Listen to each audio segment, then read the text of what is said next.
Bonjour et bienvenue au webinaire de l'AIINB sur la gestion des médicaments.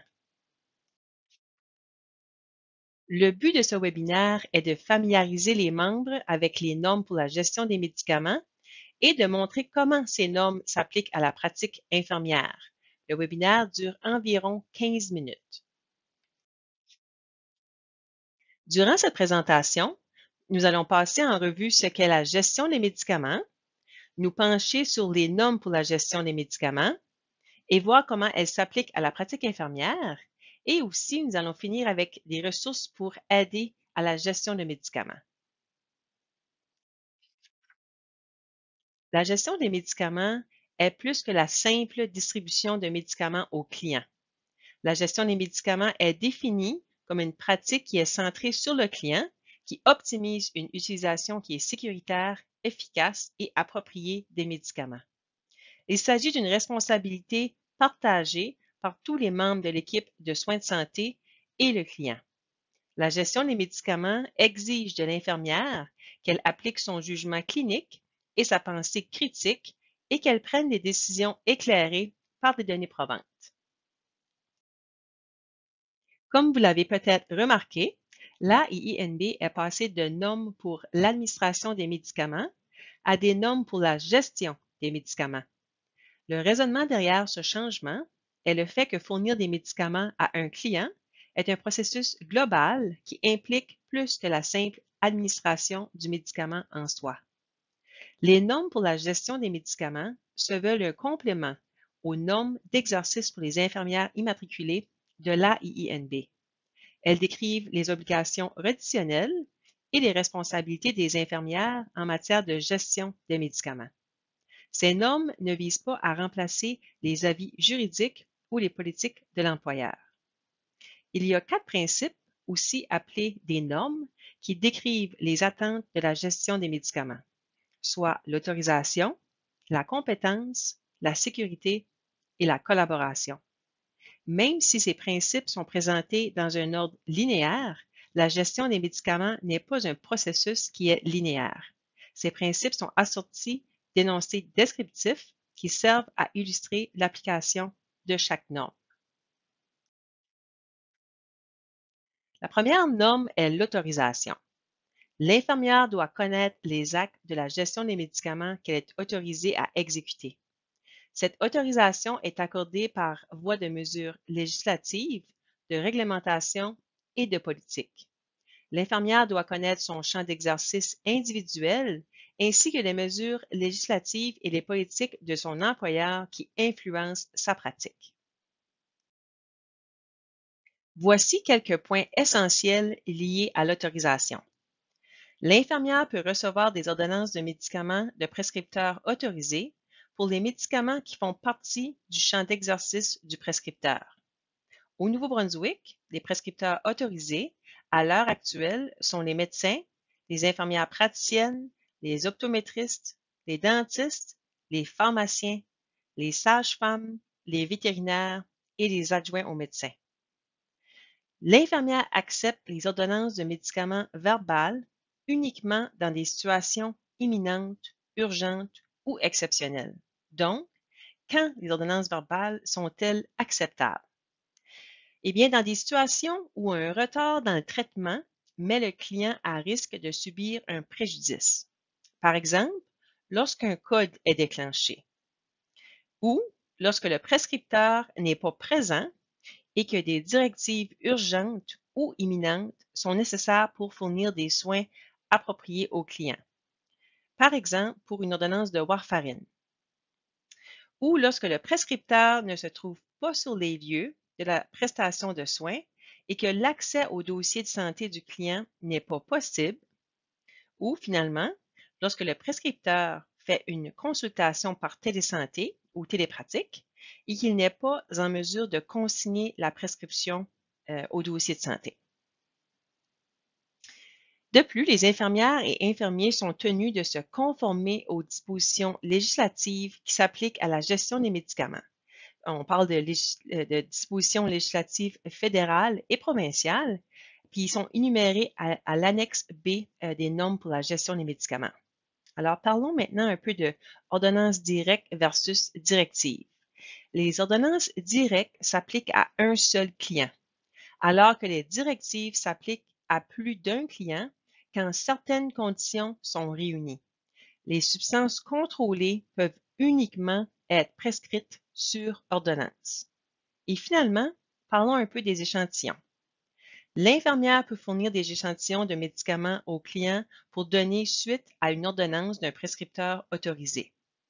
Le règlement sur les aliments et drogues inclut les infirmières praticiennes dans les praticiens à qui des échantillons de médicaments peuvent être distribués depuis le 1er juillet 2020. Voici un graphique qui se retrouve à l'annexe A des normes pour la gestion des médicaments. Il devrait aider l'infirmière à décider si l'ordonnance de médicaments est claire, complète et pertinente. Il met également de l'avant des aspects importants à considérer. Alors, passons en revue les différentes questions. La première question à se poser est-ce que l'ordonnance est claire? Alors, est-ce que je comprends l'ordonnance? Si la réponse est non, l'infirmière doit consulter le prescripteur. Si la réponse est oui, la deuxième question à se poser est-ce que l'ordonnance est complète?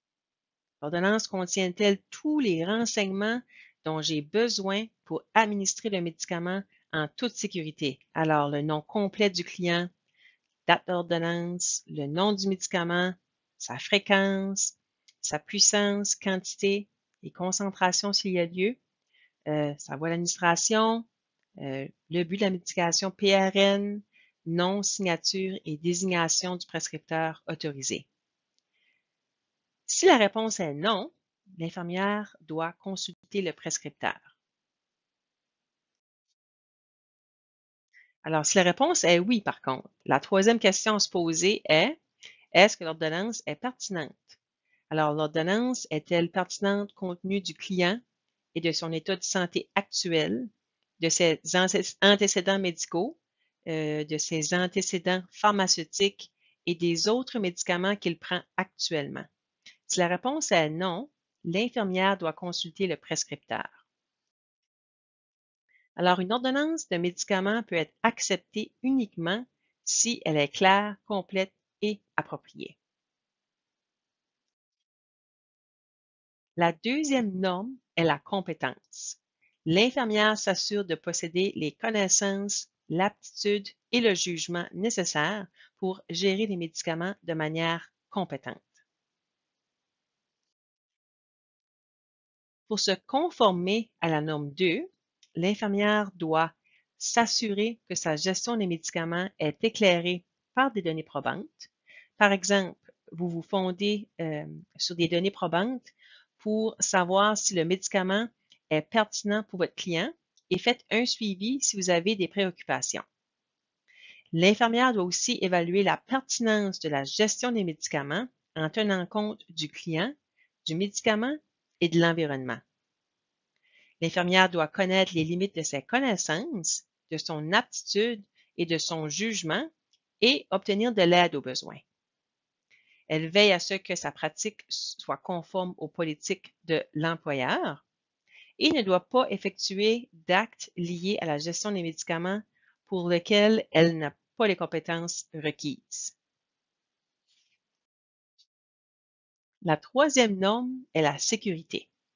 L'infirmière favorise des soins sécuritaires et contribue à une culture de sécurité dans son environnement de travail lorsqu'elle s'occupe de la gestion des médicaments. Pour appliquer la norme 3, l'infirmière fait participer le client en s'informant sur ses médicaments, au besoin, en lui donnant un enseignement sur la gestion de ses médicaments et en impliquant le client dans les décisions relatives à la gestion de ses médicaments. L'infirmière surveille le client avant, pendant et après l'administration de médicaments et elle intervient au besoin. L'infirmière encourage et met en œuvre des mesures de sécurité lors de la manipulation, de la préparation, de l'administration, de l'entreposage, du transport et de l'élimination de médicaments. Elle prend des mesures pour minimiser le risque de préjudice découlant d'erreurs dans l'administration des médicaments ou de réactions indésirables aux médicaments, et elle signale en temps opportun les erreurs de médicaments, les incidents évités de justesse et les réactions indésirables. La quatrième norme est la collaboration. L'infirmière collabore avec le client et les autres membres de l'équipe des soins de santé à la planification, à la mise en œuvre et à l'évaluation de la gestion des médicaments. La collaboration permet d'établir un consensus et de travailler ensemble au même but, processus et résultats. L'infirmière collabore et communique avec le client, les fournisseurs de soins non réglementés et les autres membres de l'équipe des soins de santé, et elle les consulte. Ce processus est intégré à tous les aspects de la gestion des médicaments pour favoriser des résultats de santé qui sont optimaux pour les clients. Et pour se conformer à la norme 4, l'infirmière fait participer le client à la gestion de ses médicaments. Elle tient les dossiers de manière conforme aux dispositions législatives, aux normes, aux exigences réglementaires et aux politiques de l'employeur. Et également, elle collabore à l'élaboration, à la mise en œuvre et à l'évaluation d'approches systémiques qui soutiennent la gestion sécuritaire des médicaments au sein de l'équipe des soins de santé. Parlons maintenant de l'arbre décisionnel de la gestion des médicaments. Cet arbre intègre les 4 normes et se veut un guide pour orienter les infirmières dans leur pratique en matière de gestion des médicaments. On le trouve à l'annexe C du document de normes. Alors, regardons-le ensemble. La première question à se poser. Un mécanisme d'autorisation approprié est-il en place? Par exemple, une ordonnance, une directive ou une politique de l'employeur? Si la réponse est non, ne pas administrer le médicament et prendre des mesures appropriées pour protéger l'intérêt du client et assurer la continuité des soins. Si la réponse à la question est oui, alors on passe à la prochaine question. Avez-vous la compétence pour administrer le médicament? Par exemple, possédez-vous les connaissances par rapport au médicament, la compétence pour l'administrer, le jugement pour repérer les effets et réagir? Si la réponse est non, il ne faut pas administrer le médicament et prendre les mesures appropriées pour protéger l'intérêt du client et assurer la continuité des soins. Si la réponse est oui, alors on passe à la prochaine question. Des mesures ont-elles été prises pour assurer des soins sécuritaires, comme par exemple des ressources humaines et technologiques pour surveiller le client et intervenir aux besoins, des mécanismes en place pour soutenir l'administration sécuritaire des médicaments, la collaboration avec le client et les autres membres de l'équipe? Alors, si la réponse est non, il ne faut pas administrer les médicaments et prendre les mesures appropriées pour protéger l'intérêt du client et assurer la continuité des soins. Alors, si la réponse est oui, on passe à la prochaine question. Avez-vous évalué les facteurs liés au client, comme par exemple vérifier son identité, évaluer si le médicament est approprié, vérifier le consentement? Si la réponse est non, ne pas administrer le médicament et prendre toutes les mesures nécessaires pour protéger l'intérêt du client et assurer la continuité des soins. Si la réponse est oui, alors vous pouvez administrer le médicament et ensuite, vous devez évaluer les résultats. Pour aider les infirmières à mieux comprendre la gestion des médicaments, un document FAQ a été créé et se trouve sur la page web de l'AIINB. Pour toute question concernant la gestion des médicaments, veuillez vous adresser à l'AIINB aux coordonnées indiquées dans la diapositive. Merci d'avoir écouté ce webinaire qui, j'espère, vous a mieux fait connaître les normes pour la gestion des médicaments.